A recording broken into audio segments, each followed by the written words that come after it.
WNST, Towson, Baltimore. And Baltimore Positive, we are positively getting into summer.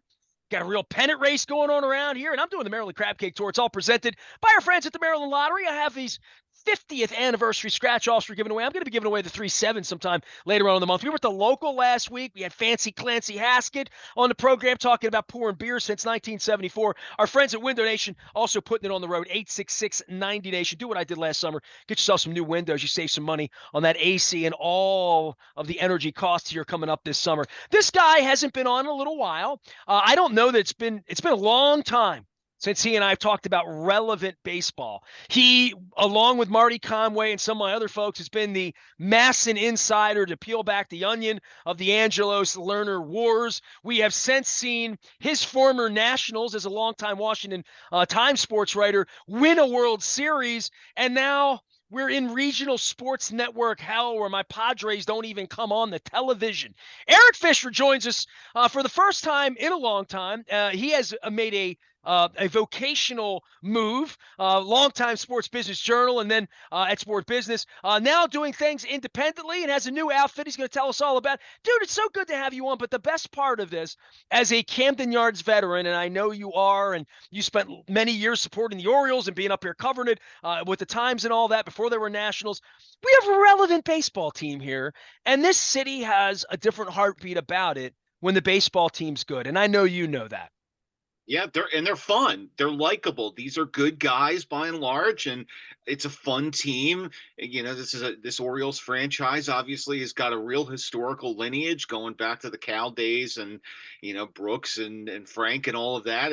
Great legacy, great history, and I'm not saying we're necessarily going to be right back there, World Series titles this year or next year, but like they are a relevant team again, and they're going to be. And again, these are good young guys. This is a team that's going to be reckoned with. Even if they're not championship this year, next year, you're going to have to reckon with the Orioles for at least a good half decade now. This is a new baseball cycle that we've grown into since we traded our baseball cards at the turn of the century, right? Like you stink and then you draft and hope you draft well, then you get good for a little bit, and then you have to manage it again, right? So the Orioles doing this with 55 million, how much money will be there, how many fans come back, what the Masson train wreck turns out to be, what Yep. they have to pay the learners to go away, who owns the team 5 years from now. Like they don't have a lease. Dude, they don't have a lease. Like, so all of these things being said, I am just praying that they don't screw this up. That, the Orioles' best player right now should be Manny Machado under contract and be a venerable guy here. They didn't want any of that. They weren't a part of any of that. Now, that's for better or for worse for the Padres. They did play a lot of baseball last fall, as I remember it. But for this group, to see Rutschman, to see all these young players, Mullins now with the injury, but to see all these guys and realize the Red Sox and the Yankees and the Dodgers, they're all looming, ready to pay them and pay Shohei Ohtani or anybody else once it gets to that point that these guys' careers get pregnant with possibility. And I have no idea how they're going to manage it or even how they should manage it. But this is the next problem. People come up to me and saying, well, I hope the Orioles don't get in that situation the Ravens got into with Lamar. And I'm thinking, that's the next problem is, can you build something and can you keep it sustainable when you get as lucky as they've gotten at picking good baseball players, I should say, with Adley Rutschman?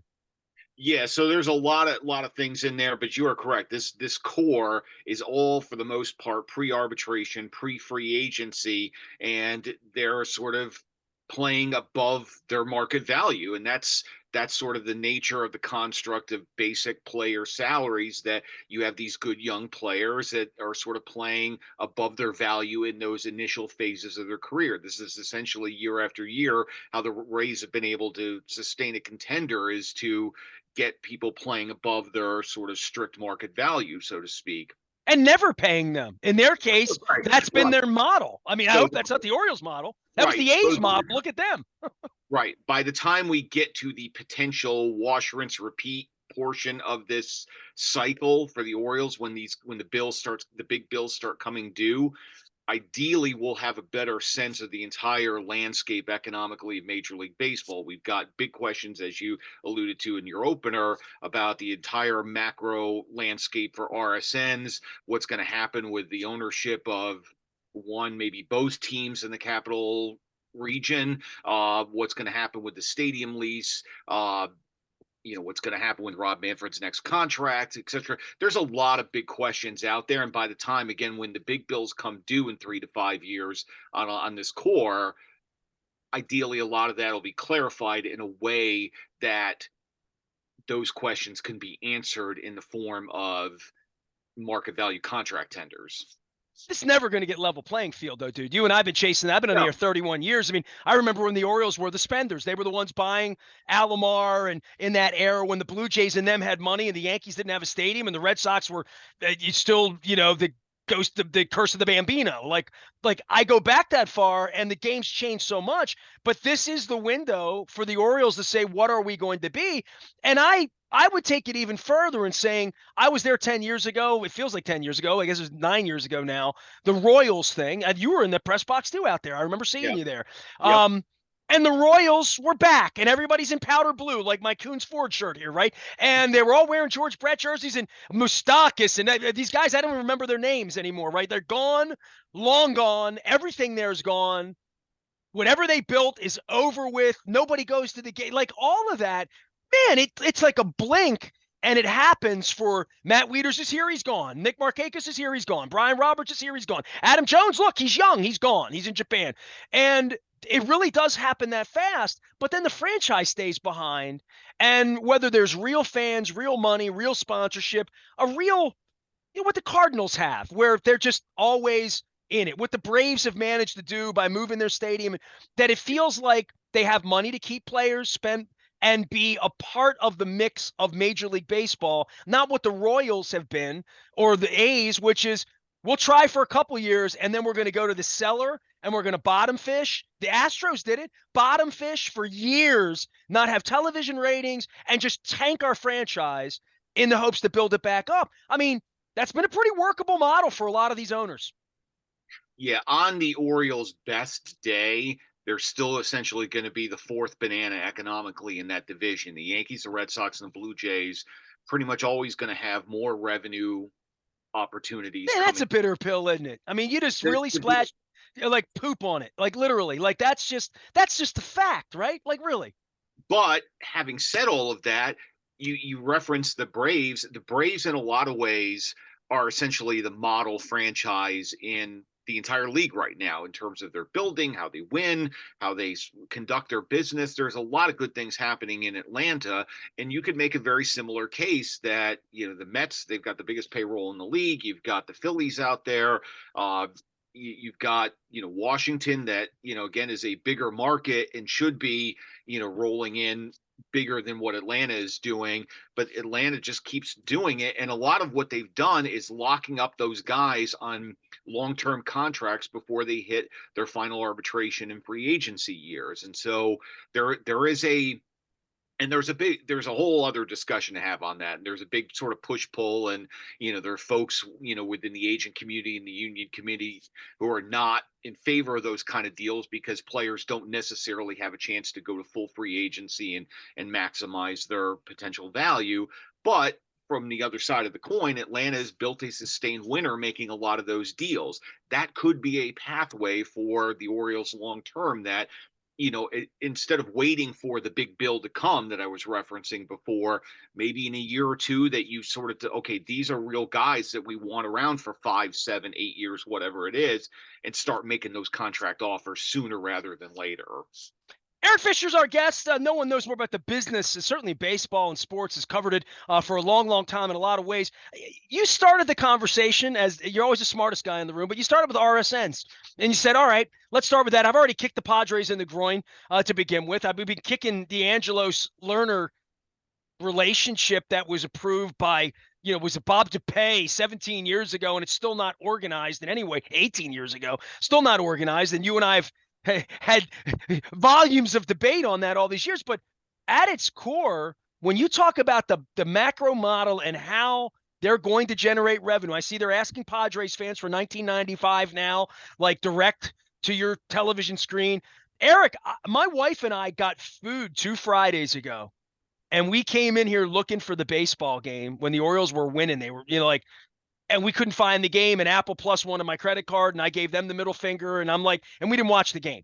And so I don't know what they're doing, and I haven't paid attention to most of it but until it affects you and your team's in a pennant race, and you're like, I want to watch the game, and you're like, I remember Super TV here where you had to have a toaster oven, to get the channel, and a special antenna you put on your roof in the late 70s and early 80s. It They should be making this easier. It should be easy for old people, young people to get games. And the whole model was so screwy, and to the advantage of Angelo's family, right? I mean, they're the ones that made all the money on this, and wherever the Yes Network and Nesson was with all that money, that feels over. I mean, the court, we've been predicting this for 10 years. It feels over, but what is the next thing? Do they even know what they're doing? Really trying to chase a moving target here. The entire pay TV ecosystem is being redefined now in real time. That you've got the cord cutting that you have alluded to, and because of this massive amount of cord cutting and dispersion of consumers into all various different kinds of platforms, trying to aggregate those audiences and put games on any particular platform is more difficult than ever. And it's sort of at the basis of why Diamond Sports Group, which is the parent of Bally Sports, has the rights to 14 other MLB clubs, not the Orioles, but 14 others. They're bankrupt right now. And as we're taping this, there is a court hearing going on, and Diamond is trying to reduce the fees to 4 clubs, saying that doesn't comport with market realities right now. There's a fifth, San Diego, that you referenced, that they basically just said, we're not paying you.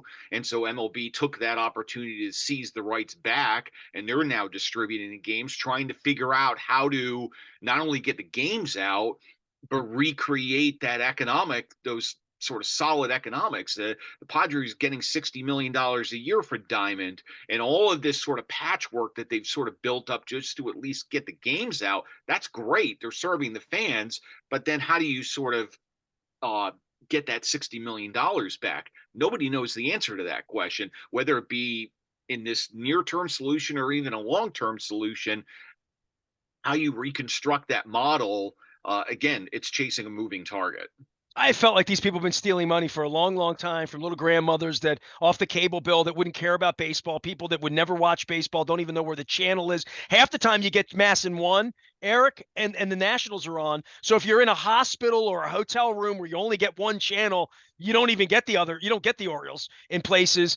And now we want the Orioles. So it's become all the out of market issues that Luke Jones, who covers the team for me, lives 20 minutes from where I'm sitting in Shrewsbury, Pennsylvania, and can't, because he's in Pennsylvania, they want to give him Phillies games, right? So it's a mess, but the mafia they've had to get money from people that aren't fans at $35 a year or whatever it is, and now having to go out to their actual fans, the people who want to pay for it, and see what they're willing to pay. How much am I and my wife willing to pay tonight to have the game on television tonight for the season ticket, whatever, where they're going to bill me directly. And Eric, I keep thinking about, I'm a business guy, I'm an entrepreneur, and I'm thinking, if I were John Angelos, what would my big idea be? Well, let's start with this. The people that are coming to the ballpark and buying season tickets, why wouldn't you just add it on to their thing that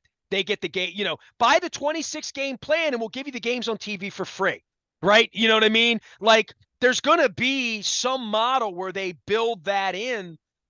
Because if the new model is they stop stealing money from my mother and my neighbors who don't care about baseball, and they get on my block alone thousands of dollars every year for the cable bill, and have for a generation, for people that may or may not want Oriole baseball or may or may not want Masson, if they're just trying to swim from customers and P1 customers that want to be there 162 nights a year and pay for it, that's a little different than buying the NFL ticket for Sundays. And the affinity level you have to have for your team to stay with it and to pay for it, and how many of those fans are really willing to do that for the Miami Marlins or for the Tampa Rays, for these teams that are moribund in regard to their brand. Oh my God. Like how you say, how do they get the $60 million back? They're not. And they better figure something out, some other way to make money. Yeah, and we've seen some interesting experiments on some of the things you're talking about. A couple of the NBA teams have bundled in local streaming access with a season ticket. I think those things are sort of smaller solutions on the margin, but writ large, your point is well taken that for literally decades, part of the economic model was deriving revenue from people who were not consuming the product. Now you have to get revenue, whether it be linear or streaming. Think about how Really, sleazy that is, just a general sense, to say they were getting a lot of their revenue from people that just weren't using it, didn't even know it existed, and they were right. paying for it. Well, that's not just sports though. That's a lot of cable companies. Understood. I never watched the Home Garden Network, but I'm sure they made $3. Yeah, That was the entire ecosystem. So now all of these people, sports and non-sports, are really having to get revenue from people who are specifically consuming their product. And again, you combine that with the cord cutting. Again, really hard to aggregate audiences now. where are you with the rest of sports? Is sports healthy? It feels healthy some days here for sure in Baltimore, where the Orioles and the Ravens, and now the Orioles are back. But like the Preakness just blew through here and the horse racing industry. And then I watch all of you sexy folks do that F1 thing that I don't. Yeah, it hasn't gotten to me yet, but people dig it. And then I see the NBA and the NHL with sort of weird markets involved. Now, the NBA is just a different animal because it's so global. But I'm thinking like a Miami Vegas hockey tournament where the games aren't on TV. Speaking of how the mighty have fallen, I mean, the hockey game's hard to. If I want to watch the Stanley Cup Finals, I have to have a secret code in order to figure out how to do it. Like it feels to me like sports is trying to figure itself out. I mean, the NIL in colleges is a disaster. Like It's a whole there is other a conversation. massive thing going on here with COVID and the aftermath and revenue that has been promised out. And now how are we going to find the money? Yeah, and I would say again, there's still a bit of a sort of resettling that's occurring, and the COVID effects that you referenced are a very good point. But I would say to answer your original question, at the top of the pyramid, your big events, Super Bowl, NBA Finals, NCAA tournament, a lot of those are just as good as they ever were. Numbers have been just as good as they ever were, and there's a lot of health there. Sort of at your lower tiers, it's much harder, and you're hearing things about staff cutbacks and everything. We just had a bit yesterday when the XFL, now the third version of the XFL, is cutting staff, and it already feels like the beginning of the end of the third go round on this. And a lot of these smaller entities, it's a lot tougher. Eric Fisher's here. Tell us about your entity. You've moved around a little bit Yes. and taken a down semester, but nobody's covered the business of sports longer and better than you. And I know you're bringing that to where you are. And to our point, as we sit here and we haven't even mentioned the A's move. Like, there's just things happening. Yep. That's just baseball. I mean, this guy doesn't have a lease here, and you're trying and still fighting with the Nationals. I mean, the business of sports still percolates at just an Yep. incredible level for interest, like people like you and me that think it's as foundational as the standings or the batting averages. Yeah, so I've got a super new opportunity that I'm really excited about. That I've just joined Front Office Sports. This is another outlet that covers the business of sports more in a consumer-facing direction than some of my prior stops in my career path. But this is a company that I've admired for a long time from afar. I'm now part of the team, and I'm now working on. They've got a twice daily email newsletter that it's already a great product, and we're already working on some new things to take that to even bigger and better places. And so just super excited with being part of this company and where it's going. I had you on a half an hour, and I don't think we said anything about N, F, and L. And the Lamarathon here sucked all the oxygen out of spring training, out of the offseason. And you talk about the business of the NFL where $52 million quarterbacks are now existing.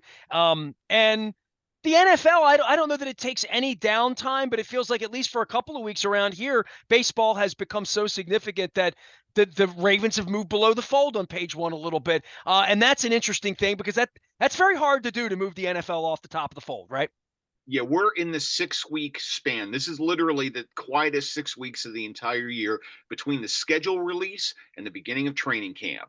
This is it. This is when all the people who work at these teams, this is when they get their vacation. This is lake time. This is beach time, whatever you want to call it. This is the only quiet period of the entire year. The schedule is out. Everybody's made their plans for the fall and winter. Training camp will start pretty soon here, and once we get into July, and then it's go time again on the way all the way into next spring. So this is enjoy the silence, I guess, in a relative sense, because for 46 weeks out of the 52, the NFL will dominate, and that next go round's coming quick. Were you amused by the Lamar and Aaron Rodgers sweepstakes that went on? I mean, it was quite an off season, right? And then the Eagles come and give all the money to Hurts, and that kind of changes things for Lamar. It's been fascinating, even with the Ravens and the way they do business, spending big money on Odell Beckham. I mean, it's been something around here. Sports has been relevant around here in Baltimore. Yeah, although again, there's a little bit of a question out there because the Bengals are still the Bengals, and that team is loaded.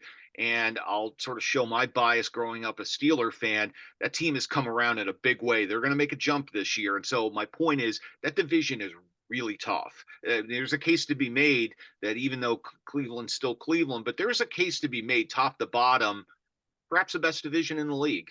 Well, you said Joe Burrow, and that'll be the next contract situation, right? Like Oh, yeah. that's where, and you've seen the Bengals, their brand has exploded the last 36 months It's in the way that the completely Ravens changed. did here.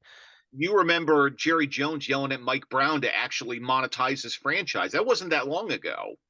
Yeah, and they have the white this and the jerseys and fans and like all of that's happening, but you still equate them to the Angelos family, and you say, the Orioles couldn't figure out Messina. They couldn't figure out Machado. They can can the Bengals really going to figure out Joe Burrow? And the one thing we know is there's enough money there to pay him. It's not that they can't afford it. I mean, I think there were times where that family literally felt like they had no money and operated in that way as poor people. The Burrow thing, that really is the litmus test for the whole franchise, right? Is whether they get him done or not. Yeah, although there's really no reason not to, because again, he's a proven winner, went to one Super Bowl, almost got to another, still a very young man. He's got a great career ahead of him. And the NFL just prints money. I mean, keep in mind that we're just now beginning $110 billion worth of contracts, of which they get obviously their 132nd share, and that's before you do anything else. And greater internationalization and new betting contracts, and we can go, new Sunday ticket. We can go through the revenue lines. There is money there, so it's really just a matter of will. I love when you go through the revenue lines. Eric Fisher is here, attorney, journalist, and covering all things sports business. You can follow him. He's got a new Twitter handle, Eric Fisher. That's the letter EricFisher. He's up in Jersey and at FOS. So if you want to find him, Front Office Sports, the business of sports, I just gave it a follow at FOS, so you can do that too. Eric, always good to chat with you, but even better when the Orioles are good. It's been too long, and at some point I'm going to call you back and say, Eric, what's going to happen with all this mass and money? Yeah, been trying to answer that question for 20 years now. Uh, you know, there's a lot of people trying to figure that out. At some point, it'll end, right? At some point, John won't own the team. They'll make him sell it. They'll get free the learners from jail. I don't like and Manfred, to your point, like he's got this circus fire going on in Oakland and Las Vegas right now. He's trying to keep his job and get re-upped. The day I met you, he got hired down at the Hyatt here in Baltimore. Yeah. Like there are so many dumpster fires going on that the Masson thing has moved to, way into the back room for a while. It feels like to me. It's on the Agate page, to put it in your reference. There you go.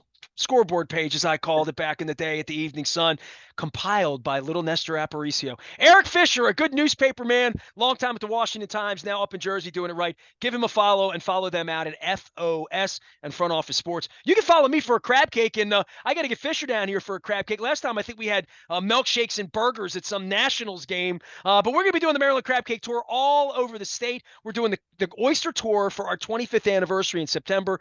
We will be celebrating on August 3rd 25 years here at AM 1570 WNST. We're going to be doing that all day at Costas. Then we're going to be at Drug City. I'm taking the show to Dundalk, Radio Free Dundalk. It's summertime around here. Big thanks to Goodwill as well for sponsoring our Maryland Crab Cake Tour. I am Nestor. We are WNST AM 1570 Towson, Baltimore, and we never stop talking Baltimore positive.